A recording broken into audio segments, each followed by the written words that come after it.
హైదరాబాద్ నడిబొడ్డున ఒక నిశ్శబ్ద యుద్ధం మొదలైంది. ఒకవైపు సుందరీకరణ, మరోవైపు సర్వస్వం కోల్పోతున్న సామాన్యుడి ఆక్రందన. అసలు మ్యాటర్ ఏంటి? ప్రభుత్వ స్కెచ్ ఏంటి?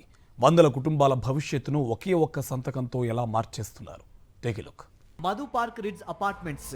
ఇది అపార్ట్మెంట్ మాత్రమే కాదు, వందలాది మధ్యతరగతి జీవుల ఆత్మ గౌరవం. ఇక్కడ ఇప్పుడు గాలి కూడా భారంగా మారింది. దశాబ్దాల కాలం ప్రతి పైసా పొదుపు చేసి నిర్మించుకున్న ఈ గూడు ఇప్పుడు కూల్చివేతకు సిద్ధంగా ఉందంటే ఏ గుండె తట్టుకుంటుంది? 10 మందో 20 మందో కాదు, అపార్ట్మెంట్లో నివసిస్తున్న ఏకంగా 450 కుటుంబాలు రోడ్డున పడుతున్నాయి. గాంధీ విగ్రహం కోసం గాంధీ కలలుగన్న సామాన్యుడి గూడునే బలిస్తారా? ఇది సుందరీకరణ లేక సామాన్యుడిపై సాగుతున్న దండయాత్ర అంటూ సామాన్యులు ప్రశ్నిస్తున్నారు. మూసీ సుందరీకరణ ప్రాజెక్టుపై భూసేకరణ ప్రక్రియను ప్రభుత్వం ప్రారంభించింది. అత్తాపూర్, హైదర్గూడ, కిస్మత్పురాలో వార్డు సభలు నిర్వహించారు ఆర్డీఓ వెంకట్రెడ్డి. రైతులకు పరిహారం అందించే విధానాన్ని వివరించారు. బాధితుల నుంచి అభిప్రాయ సేకరణ చేశారు. బాపుఘాట్ వద్ద 40 ఎకరాల ప్రభుత్వ భూమి ఉంది. గాంధీ సరోవర్ కోసం మరికొంత భూమి సేకరిస్తున్నామని ఆర్డీఓ వెంకట్రెడ్డి వివరించారు. భూసేకరణలో ఎకరాల్లో భూమి ఉన్నవారికి ఎకరా ప్రాతిపదికన, గజాల్లో భూమి ఉన్నవారికి గజాల లెక్కన పరిహారం చెల్లిస్తామని వివరించారు. కోర్టు వివాదాల్లో ఉన్నవారి భూమి హక్కు పత్రాలను పరిశీలించి చర్యలు తీసుకుంటామని వెంకట్రెడ్డి చెప్పారు. ప్రభుత్వం ఇప్పటికీ ఆదేశించి ఉంది.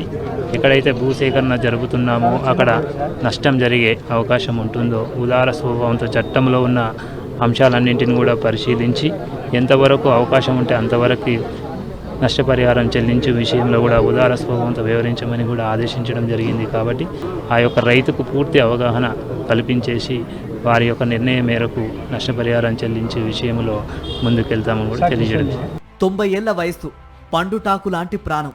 రాజమల్లయ్య కళ్ళల్లో ఇప్పుడు నీళ్లు కూడా ఎండిపోయాయి. తన తాతల కాలం నాటి భూమిని పట్టుకొని ఇదే నా లోకం, ఇదే నా సర్వస్వం, దీన్ని లాక్కుంటే నేనెక్కడ చావాలి అని వృద్ధుడు ప్రశ్నిస్తున్నాడు.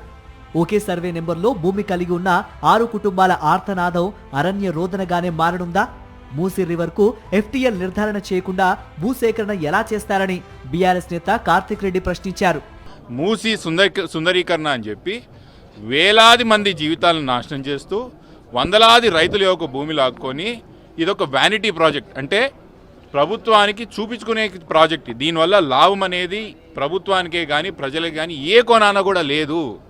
ఇట్లాంటి వ్యానిటీ ప్రాజెక్ట్ని ప్రజల మీద రుద్దుతూ ముఖ్యమంత్రి గారికి నేను ముఖ్యమంత్రిగా ఉన్నప్పుడు ఒక ప్రాజెక్ట్ కట్టాలనే ఒక కోరికతో ఆ కోరిక నుంచి పుట్టినటువంటి ప్రాజెక్ట్ ఇది. ఎఫ్టీఎల్ పేర్ల మీద మూసీ రివర్ డెవలప్మెంట్ ఫ్రంట్ నోటీసులు ఇచ్చింది. అసలు మూసీకి ఎఫ్టీఎల్ ఎక్కడ ఉందంటున్నా? మూసీకి ఇప్పటివరకు ఎఫ్టీఎల్ లైన్సే ఫిక్స్ చేయలేదు. ఎంఎఫ్ఎల్ లైన్స్ అంటారు, మ్యాక్సిమం ఫ్లడ్ లెవెల్, అదే ఫిక్స్ చేయలేదు. అది ఫిక్స్ చేయకుండా నోటీసులు ఎట్లా ఇస్తారు? సుందరీకరణ పేరుతో సామాన్యుడి గూడిని చేర్పివేస్తున్న సర్కారు తీరుపై ఆగ్రహం వ్యక్తం చేస్తున్నారు స్థానికులు. ప్రభుత్వం ఇప్పటికైనా తన మొండి వైఖరి వీడుతుందా లేక బుల్డోజర్లనే సమాధానంగా పంపుతుందా అనేది చూడాలి.